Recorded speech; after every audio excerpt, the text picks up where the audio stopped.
Hello, ladies, and everybody else who is watching us. So today I was going to go into explaining further about childhood traumas, the conversation that we started a while ago. But I got a lot of comments and questions, and people really like the examples that we discussed and dissected last time. And so by popular demand, I'm going to do one more video on that because, I mean, not simply because you guys find it interesting just for yourselves, but because it is a very important concept to get down before we go talking more in, go into trauma more, start talking more about it, because it is an important skill that I'm going to have you guys use as you deal with trauma, of those of you who will end up having to deal with it. The important skill of self-evaluating and seeing where your response is coming from.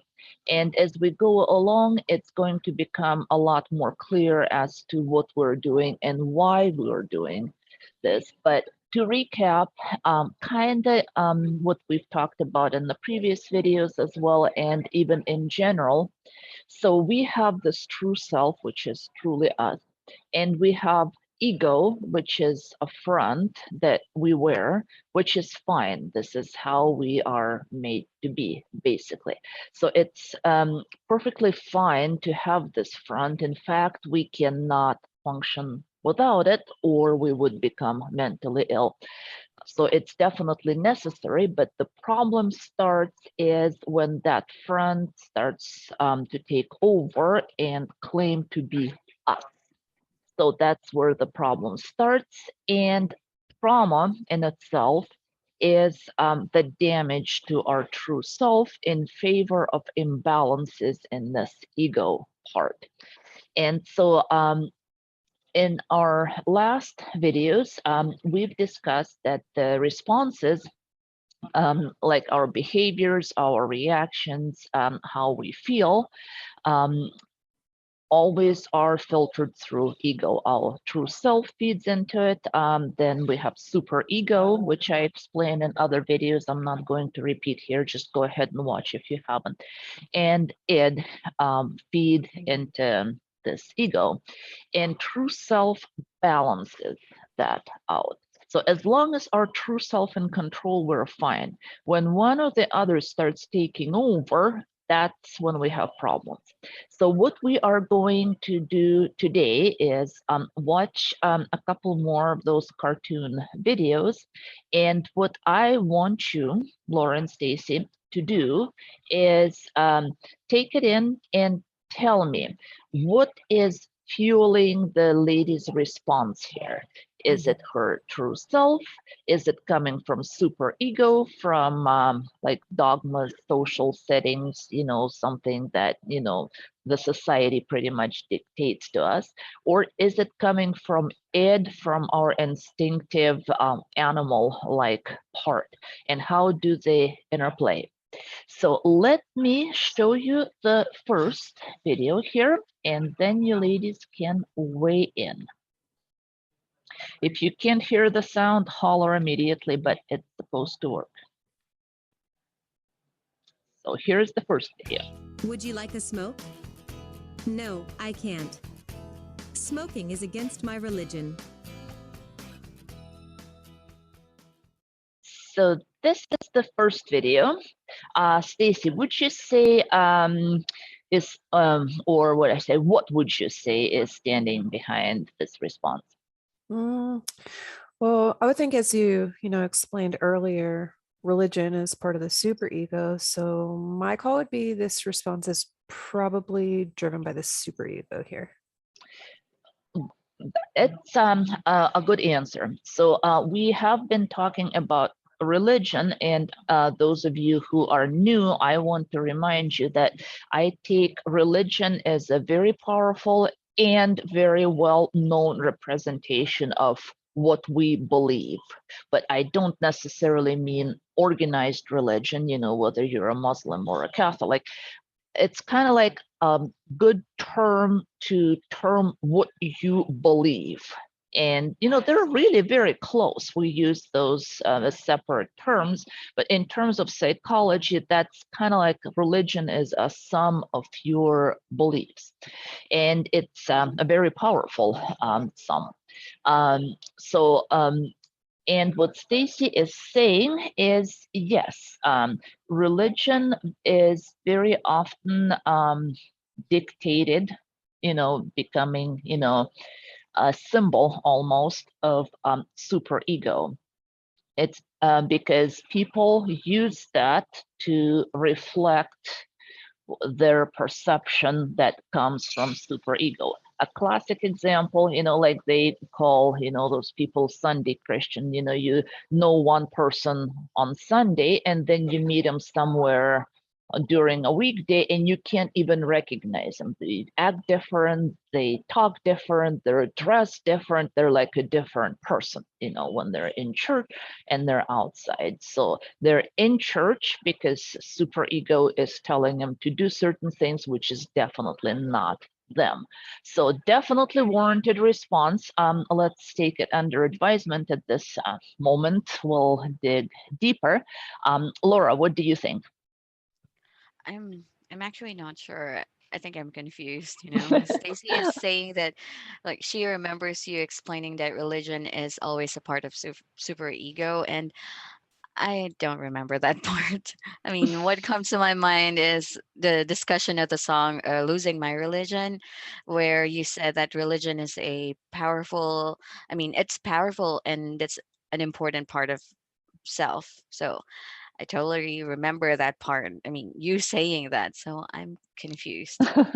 Well, it's not always part of superego. What I'm saying, it tends to be in many cases, but no, like I have already explained, religion is a very powerful part of psychology. It is a very powerful part of our self, as in true self, because it is essentially a summary of all our beliefs and what we hold to be true. So it is a part of our true self, and can be a very powerful, very strong part of true self. So basically, the answer to this question is that it can be both. Just because something can be termed as religion, especially in the sense of a sum of beliefs, does not necessarily tell you if it's driven by superego or true self. What matters here is how well or how much the concept is internalized, accepted by the person. I'm trying to get around the term internalized because it sounds kind of on the professional side to me, but I can't think of a good word. But let me give you this example. For instance, I would come to a random, well, no, let's start on the other side. Let's say somebody offers a person who is, let's say, a Christian and does not believe in drinking a beer. And they say, okay, Joe, would you like a beer here? The reaction that we see more often than not is something like, mm, ah, geez, I don't drink. I'm a Christian. So compare this to me coming to a random person, just a random coworker, and saying, "Hey, would you like a caramel macchiato?" The response is usually, "Yeah, nah, I don't care for those," or I don't want one right now, or just, not my game. Thank you, but you enjoy and I don't want any. There is really no and all those kind of things. They just, either they want it or they don't, and there is no struggle. And the difference is how much do you really own to the belief that you're confessing. if you, in the first example, if you truly don't believe in drinking, why aren't you free to say, hey, sorry, I don't want any, and no issue? Why is the struggle? Why is turning red in the face? Why is the stumbling? Because the belief originally comes from superego, is somebody else is telling the person what is right, and the person has not completely accepted it for themselves. For some reason, they're not really sure it's harmful or bad or whatever. And so the terms is that they have not internalized this belief. They don't own it as their own. So do you see how internalizing the belief plays a crucial role here?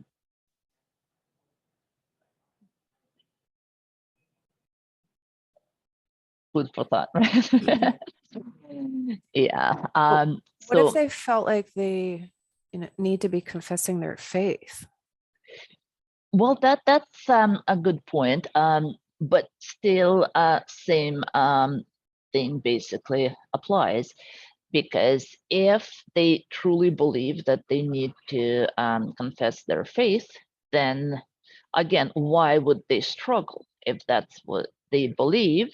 And they feel like, well, it's not only wrong to drink, but it's also wrong to not tell people that, you can, go to hell for it, or whatever that belief may be. So if they truly feel like, hey, these people are just going to fall off the cliff and go to hell the moment they take that drink, I mean, your natural reaction would be like, hey, stop, what are you doing? The thing is that I would say that probably for the most part, they don't really feel that way. I mean, even if you think, in general, for most religions, I don't think they would, subscribe to the idea that, hey, if you had a drink today and tomorrow gave your life to save a busload of people, that the second one would not outweigh the first one, if that's what you're basing your criteria on, if the good versus evil that you do. And if it's not the criteria, then why are we talking about a single act? And so it kind of is the same, same concept. If they truly feel that that's what's going to happen, then again, the struggle wouldn't be there. So if they have not accepted and internalized that idea, then that's where the struggle comes.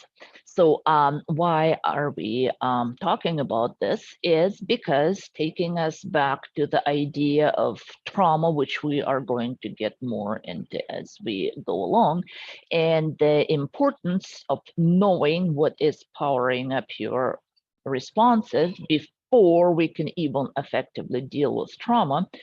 If you're going over whatever it is, then you have not internalized that belief. You don't really own it. It's not your true self. It's definitely superego. And again, I keep repeating this, and I feel like I start to sound like a broken record, but I'm only using religion as an easy example, because where I want you to pay attention at those things is obviously everywhere else, because that's the majority of your interactions. So let's say it's a teenager, and so somebody is offering him a smoke, like in what we were just watching, and their response is, my parents don't want me to smoke. That's definitely superego. It's just, I'm doing this because someone else is telling me to do this. And although that's something that in this imperfect world we end up doing occasionally, if this becomes our dominant pattern, we're headed for a disaster, because we eventually will lose ourselves in the process. So thing is what do I feel? Do I really want to do it, or do I not want to do it? Why am I getting this advice from my parents in this example? Or do I really want to fit with these particular people who are offering it against what I know and believe? Or do I really, want to follow what my parents tell me because I know this is right? Or am I questioning it? That is something that in major situations would need to be sorted out so that whatever we do is actually internalized and comes from our true self as opposed to super ego as in a dictatorship of our surroundings. Let's look at another video and continue this discussion. So the next one is, Would you like a smoke? No, you guys go ahead. Not something I am into. But I'll hang with you and visit. okay, so no thank you, not my game, but I'll hang with you and visit. What would you say is behind this response in terms of where it's coming from and what powers it up? True self. Yeah, definitely true self. And why, Stacey? Well, obviously she's not playing any role here. She speaks her mind and she just lets the situation be without trying to manipulate it. Yeah, there's definitely no dispute that, it's kind of the same type of an example as that I discussed earlier, in terms of caramel macchiato. It's like, yeah, whatever, go ahead, but not my thing. I actually find it interesting, though, is that what she's saying, she's without trying to manipulate anything, the situation. It is a good observation because interestingly enough, and that kind of falls along the lines of why we don't want to be run by anything by our true self. Like I said, it's funny that I should even keep explaining this and keep getting questions about what's wrong with not being yourself. But, somehow, people get confused enough to where it's like, well, is it that really important? Well, yes, it is. And so one of the symptoms, so to say, of being run by your ego as opposed to your true self is an increased desire to manipulate the situation and to change what is going on. There are a lot of dynamics here. One of those is projection, because if you're not being yourself, if you're being guided, driven, dictated to by a super ego, as in other people's opinions, other people's wants, and other people's goals, and not your own. Oftentimes, without even realizing this, we deep down subconsciously feel jealous, and we project it on others. It's like they need to be doing this as well. So this is where this increased drive to manipulate the situation comes in when you're setting your situation is powered by by the super ego guidance. So let's look at the next one on this note, and you guys can tell me where this one is coming from. Would you like a smoke? No, not something I am into. And you shouldn't either. I hold this as a sin, and my church says you can go to hell for this. All right, so what's behind this one, Laura? Super ego, hands down. And how do we know this? Well, because what her church believes has nothing to do with what she herself believes. She did not internalize and does not own this belief. So Right. Yeah. I just want to add though to that really quickly. So she doesn't own this belief, and she is trying to project it to others before she even owns it herself. Right, exactly. And so this kind of illustrates what I've just said, is that your increased drive for projection and for manipulation, because ego here takes precedence of the true self. So super ego is telling you, well, like as in this example, you can go to hell for this. Not necessarily that I believe this yet, but I am projecting this to others, and this is where the manipulating of the situation comes in. So definitely her true self is not connected here. So how about this video?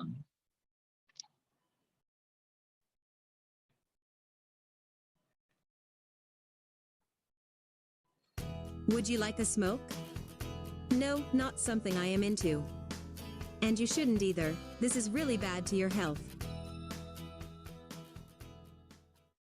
So what would you say about this one?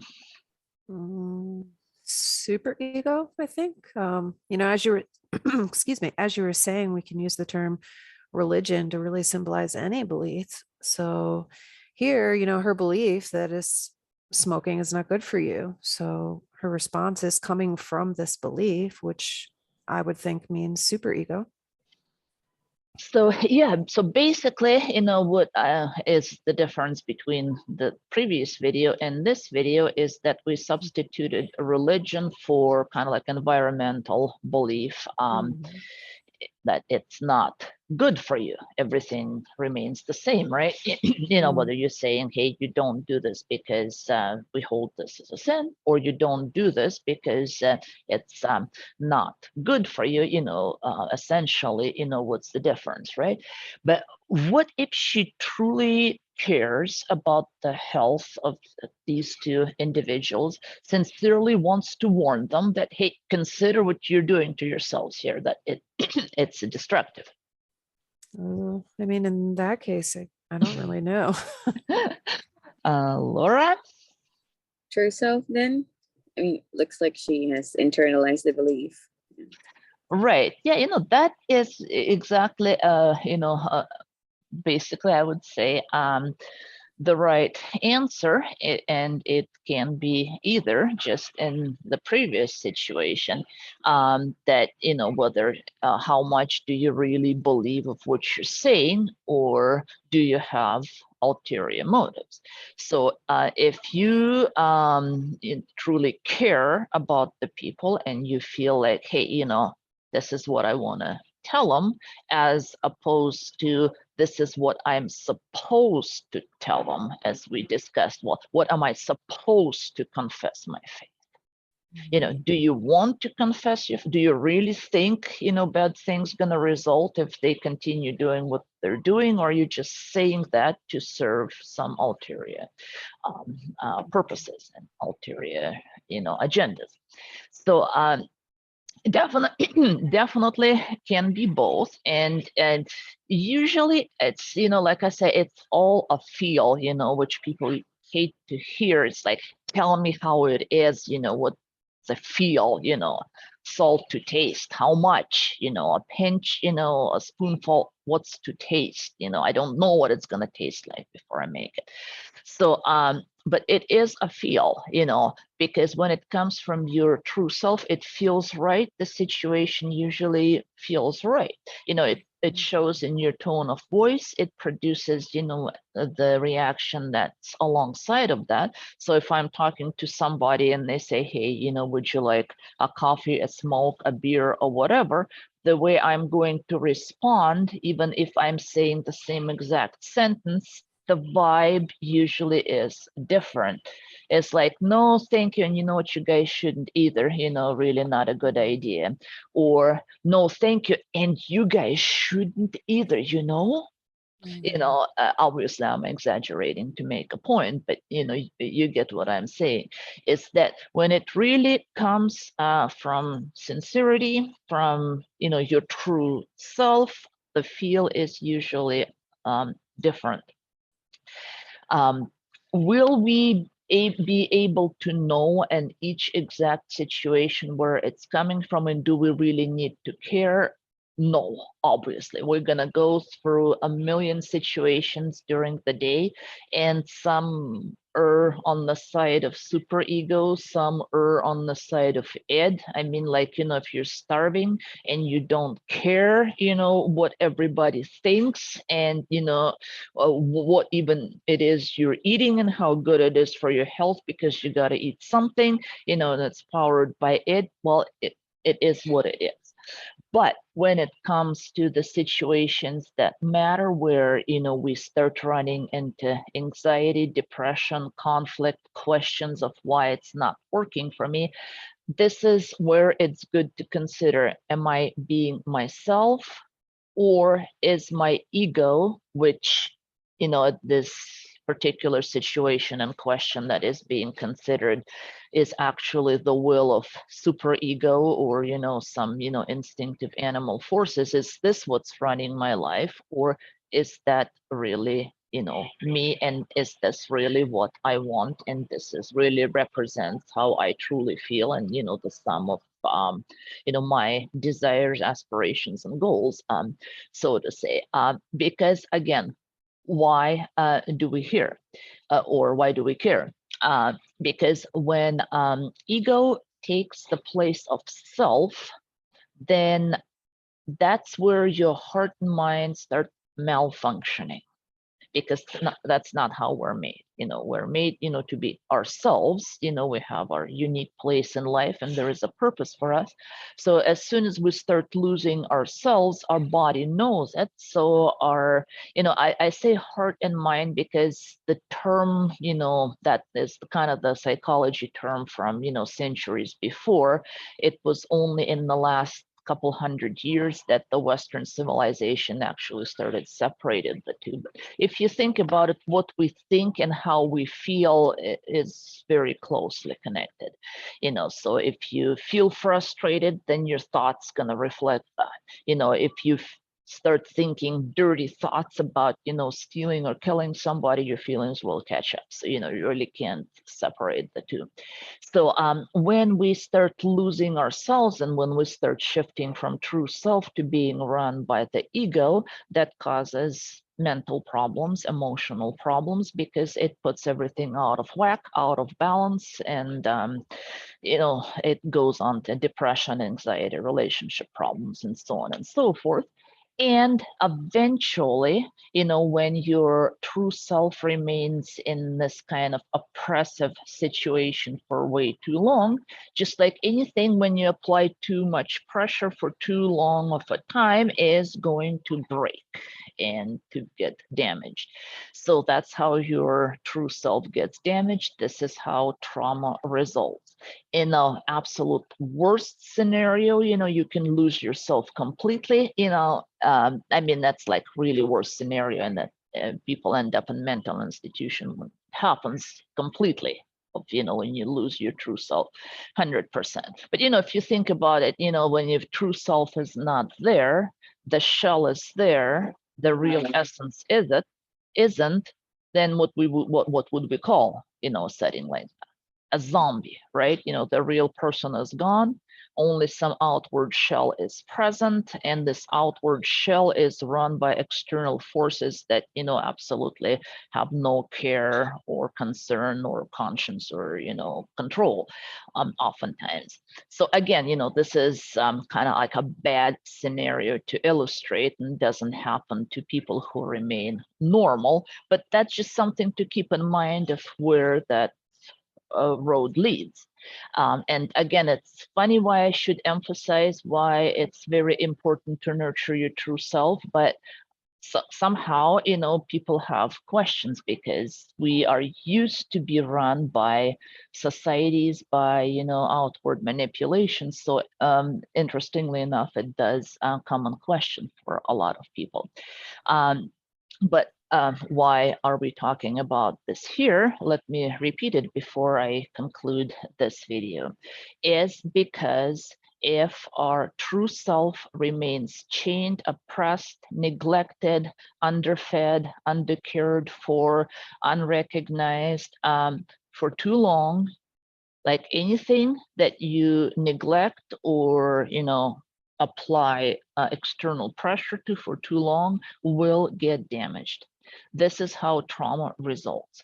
So if you have trauma, and how we've gotten the trauma, and what caused it, what it's causing now, what are the symptoms, that's all subjects for future videos. Like briefly said, it's affecting your life, it's wrecking your relationships, it's not letting you advance in your career, keeping you from earning money, and all kinds of bad things, causing you depression, anxiety. Usually trauma is behind this. So at this point you decide, okay, so I need to look into my traumas, and I'm probably aware, of a few, rough rides in my early childhood and youth that could have caused it. Yeah, I can see. So yeah, I can see where it's probably connected with how I feel today, and what's going on. So I need to look into that. So what is the first step? It's to quit causing more, obviously. Before you can even start working on healing what you've got, you need to stop what you're doing if it's damaging. So if you tend to be run by ego, then you keep damaging the true self.